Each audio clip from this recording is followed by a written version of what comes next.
Opposition parties have called on the government to reject the final report of the Mother and Baby Homes Commission amid mounting concern over the treatment of testimony given by women to the Commission's Confidential Committee. On Wednesday, Professor Mary Daly, a member of the Commission, suggested at an Oxford University seminar that the testimony of survivors was excluded from the final report in part due to the threat of legal action. A spokesman for the Minister for Children, Roderick O'Gorman, said last week that some of the findings of the report form part of the basis for a redress scheme which will be set up later this month. So if the findings of the report are rejected, would that put a redress scheme at risk? Well, we can talk now to Dr. James Gallen, who is Associate Professor of Law at the School of Law and Government at Dublin City University. Professor Gallen, good afternoon. Thank you for joining us. My pleasure. The government suggests that this report provides the legal basis for a redress scheme. So if you reject the report and its findings, then you don't any longer have a solid foundation for providing redress to the survivors. What's your view of that as a legal expert in this area?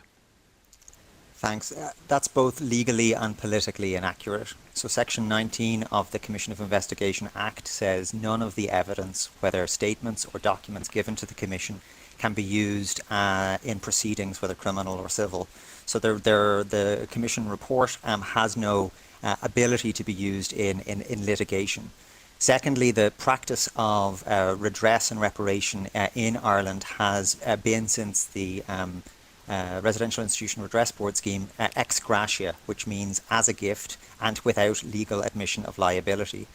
So there's no suggestion that in either law or practice the redress scheme is threatened by the how we treat the Commission of Investigation report. But if Dr. Gallen, if the government were to reject the report, I mean, would that make it more difficult to get the cooperation of religious orders, to get their buy-in, because they're currently being asked to contribute to the redress scheme?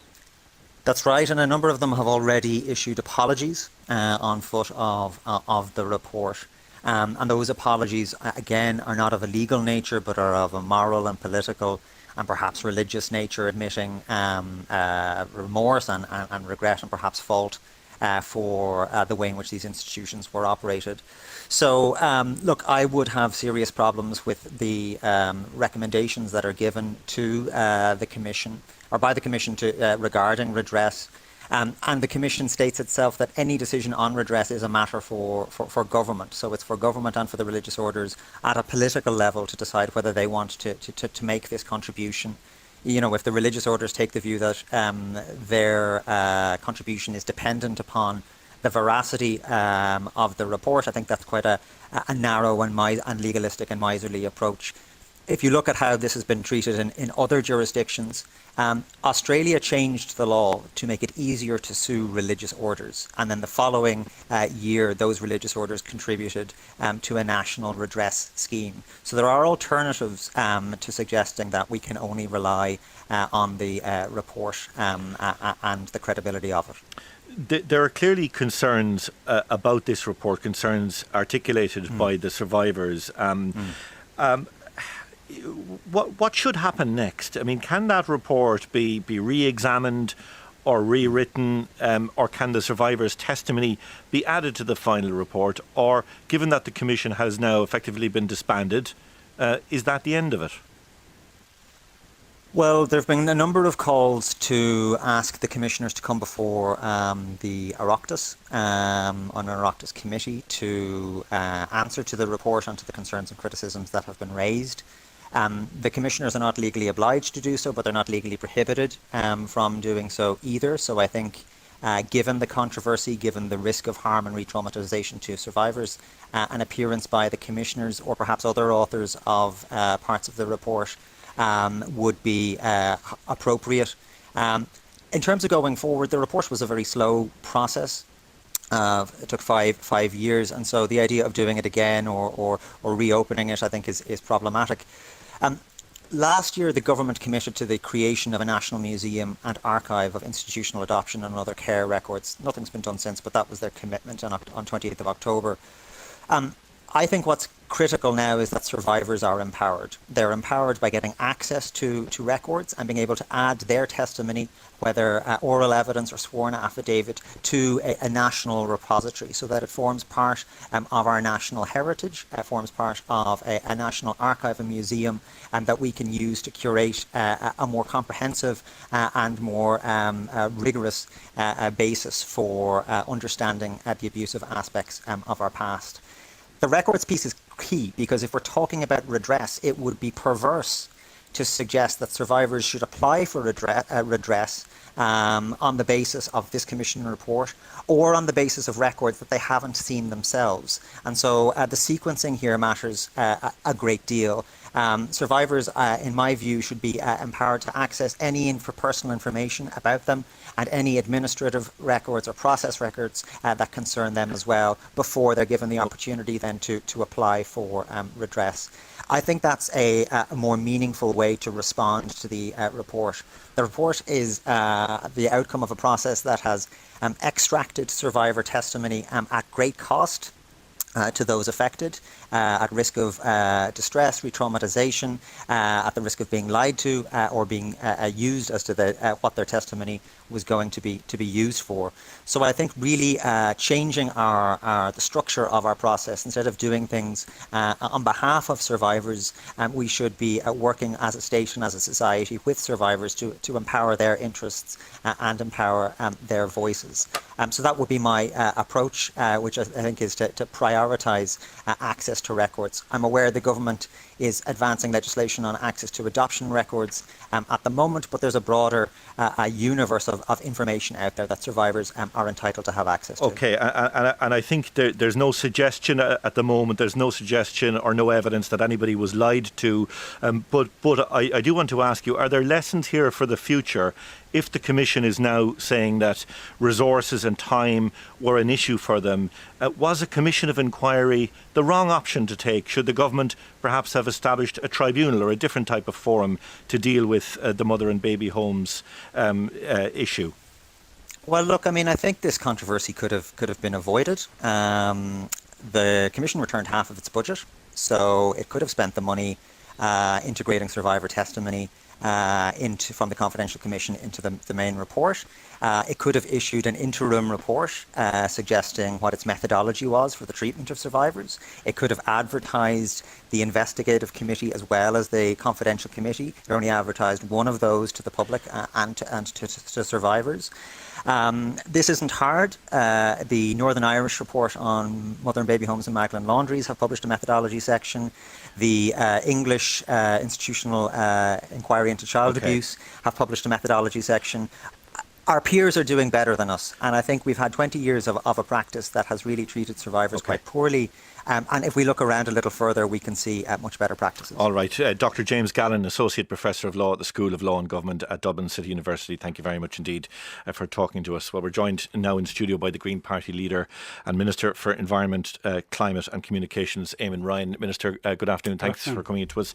Just to pick up on our last discussion there with James Gallen, he says you don't need to have accepted this report to devise and pay a redress scheme to the women and the people who are involved in mother and baby homes. So if accepting the report is causing people hurt and pain, can it not be set aside and go ahead with the redress scheme anyway?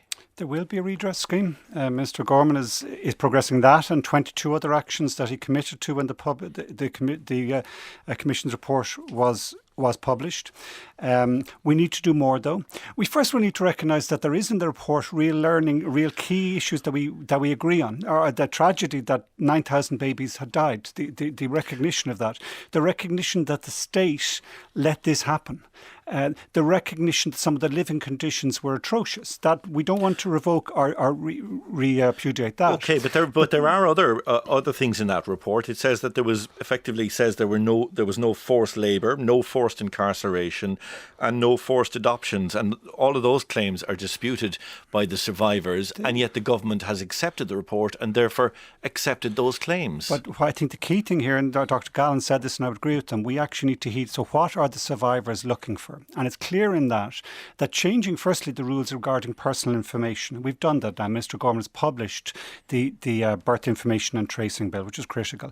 And secondly, that they will have access to their own individual information and testimony using the correct GDPR rules.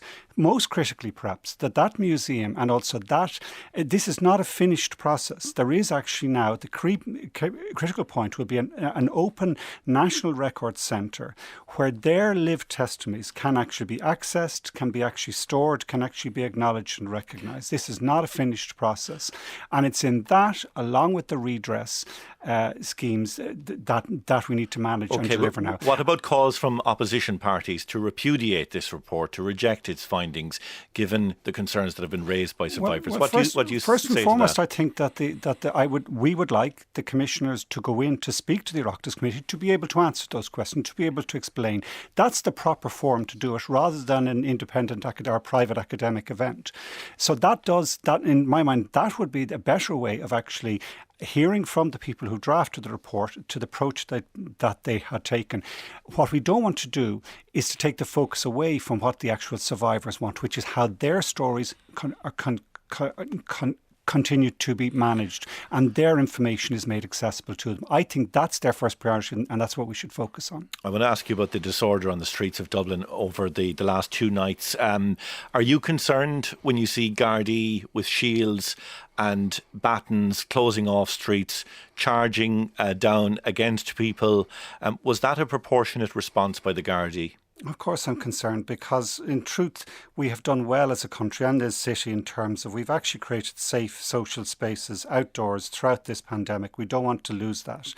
I'm concerned that guards were injured and members of the public, that there was an element there. It's not right to be throwing glasses at anyone, and they have to protect their own members and protect the public. But I believe that one of the ways we do this, I was talking to my colleague Councillor Claire Byrne this morning, who has real expertise in the area. She's worked in a lot of event management in festivals across this country. What I think the council needs to do, and the government will help and support, is have event control teams that will work with the guards and with local businesses, so we manage this properly, so we actually de-escalate it and we make sure we do have an outdoor summer. We have to think of the residents. Richard Guiney there is absolutely right. The way the city is going to work is changing and needs to continue to change. That means people living in the city. We don't create these venues where everyone piles into one small area and makes it an impossible area to live in. So this has to be part of a broader strategic change to how we see our city centre, how we manage our city centre. That will involve much more public spaces, much more pedestrian areas, much more outdoor, okay, but even in what do you say, times. Minister, to the comments of your colleague in the Dáil, Paul Murphy, who described the actions of Gardaí as outrageous, and the Sinn Féin leader Mary Lou MacDonald, who said it was deeply alarming what happened over the last 2 nights? An outdoor summer, she said, cannot mean baton charges on our streets. I've seen throughout this pandemic and been in regular contact with the guards in terms of how they manage. It's a really difficult job. There's no one wants to be there saying, sorry, you have to move on, you have to break up. And I think by and large they've done it in a very well-policed manner. What happened is, as I said, deeply regrettable, because what we don't want is baton charges. We don't want shields. What we do want is actually the whole thing to be managed in a much more thought-through manner. I think that will be done. I heard the Commissioner today, the Assistant Commissioner Cagney, and she's absolutely right when she says, we want people in our city centres. We want people outdoors having a social time. We want it to be safe. Everyone has a role in that, including those who went in, throwing glasses, acting in a way that actually meant people were injured and then the guards responded. There isn't one side versus the other in this. Isn't it an acknowledgement that it was badly planned out, it was badly managed, and that if, for example, you had decided to open the cafes and restaurants and outdoor dining before the bank holiday weekend, none of this probably would have happened. We had to do that on a public health guidance basis. It had to be a stage basis. That will happen tomorrow. I think what we need to do further is to open up further spaces, spread it. So we don't want it. What's happening is in certain streets, a very small area becomes the concentration of where people are hanging out. By dispersing that, that's the sort of event control management I'm talking about. So no one area takes too much pressure. No one area becomes the focus of where people may be looking for trouble would decide to go. I think we can do that. Okay, I want to ask you about the G7 agreement on tax yesterday. A minimum tax rate of 15%. Ireland stands to lose around €2.2 billion in tax revenue because of this deal. Are we going to have to live with higher taxes in other areas to make up the shortfall that we're going to lose in corporation tax? We are likely to, and that's acknowledged in our economic planning. And we will retain international investment in a variety of other ways. It isn't just dependent on low corporation tax. It's what sort of cities we create, what sort of public realm we create is actually part of how we attract people to this and our other cities. So this is all connected. Firstly, can I say, I think it's welcome that moves against tax avoidance, corporate tax avoidance, are now being agreed. I think we do need to avoid a situation where certain companies, by dint of scale or the nature of their business, were seen to avoid their tax responsibility. I think that is welcome. As Minister Paschal Donohoe says, though, we have to make sure that countries on periphery, smaller countries, aren't disadvantaged in that, and I think we can do that. I think we're very lucky that he actually has a seat at the table as president of the Eurogroup. He's attending all these G7 meetings, and I believe we will be able to manage this balancing act between less reliance on or not being totally dependent on this on a particular corporation tax rate, but still being able to attract the jobs and investment that international investment companies bring to our country. Okay. During the week, Minister, the Oireachtas Committee on Environment and Climate Action produced a report which it has submitted to you now, I think. And part of that report calls for a full review of the future road construction projects that are being planned by the government, and an analysis on whether such investment would be better allocated to things like remote working hubs and sustainable transport. Things I know which you will agree with, but will you be conducting a review of spending on roads? We're conducting a review of everything in the NDP review, including on roads. Can I say, I think the Oireachtas Climate Committee did a really good job by putting this report together. They listened to the best experts. I think they're going to do something. I just want to ask you specifically, though, will that review, will it have implications for a project like the Cork to Limerick motorway, for example? What we're doing is looking at everything in the NDP review to look at how we get good value for money and how we also meet our climate change targets and actually get the right infrastructure. What I've said in Oireachtas over the last few months and talking publicly about this with my colleagues is what this government is doing is going to push smart our town centre first and recreate, just come back to what I was saying earlier on about creating city centres with public realm, with kind of lived compact development. It's basically implementing what the National Planning Framework said, which is better balanced regional development, compact development and low carbon development. Okay, does that just finish the point? The roads investment we need to do needs to complement that and back that up. I think what it will move towards is a real focus on a large number of smaller bypasses. So a lot of our towns around the country are really now suffering because there's huge amounts of traffic heading through the centre of the town. The place you want to recreate an urban realm. And I think that investment in roads can be part of the sustainable transport solutions we need. But are you looking at cancelling any of the projects or diverting funds away from those projects into sustainable transport, into hubs at the moment? The government's already agreed in a programme for government that, we are diverting now to invest in walking and cycling and in disability access. And which projects are going to lose out then? No, well, I'm not saying, I'm saying the broad strategic approach is, first of all, that we do set aside 20% of our capital budget for that. And in the remainder, that we will invest a ratio of 2-to-1 in favour of public transport over road spending. Okay. So within that then, there will be prioritisation. I don't see it as being all characterised as which projects in, which projects out. To be honest, we can't afford to build all the projects that are in the existing NDP, because if we did so, the budget would take the entire capital budget of the state. We can prioritise though, and in my mind, it's around sustainable transport solutions, the likes of a lot of bypasses to create public space in our towns and cities. Green Party leader and Minister for Environment, Climate and Communication, Eamon Ryan, thank you very much indeed for coming in to talk to us.